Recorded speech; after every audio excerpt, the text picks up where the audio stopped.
என்னை விட்டு அகன்று போம், என்னை விட்டு விலகி போக வேண்டும் என்று சொன்னவன் அவருக்காக எல்லாவற்றையும் விட்டு பின் செல்கிற அதிசயம். ஆமென்.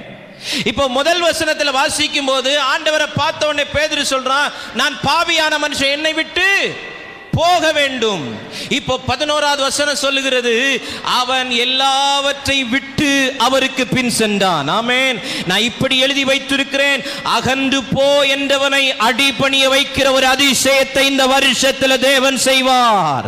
யாரெல்லாம் ஆண்டவரை விட்டு தூரமாய், ஆண்டவரை தூரம் போ என்று சொல்லுகிறார்களோ அவர்கள் எல்லாம் இந்த ஆண்டிலே தேவன் பக்கமாய், தேவனுக்காய், தேவனுடைய ஊழியத்தை செய்கிற ஊழியக்காரனாய் அடிபணிய வைக்க அர்ப்பணிக்கிற ஒரு அதிசயத்தை ஆண்டவர் செய்ய போகிறார். இது எங்க நடக்கும்னா ஆழங்களில் நடக்கும்.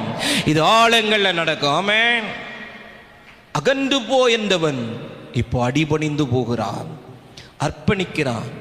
என்னை விட்டு விடு, என்னை விட்டு அகன்று போ, என்னை விட்டு விலகி போம் என்று சொன்னவன் எல்லாவற்றை விட்டு விட்டு ஆண்டவருக்கு நான் வருகிறேன், உம்மை பின்பற்ற வருகிறேன் என்று சொல்லுகிறான். கர்த்தர் சொல்லுகிறார், பயப்படாதே, நீ இது முதல் மனுஷரை பிடிக்கிறவனாய் இருப்பாய்.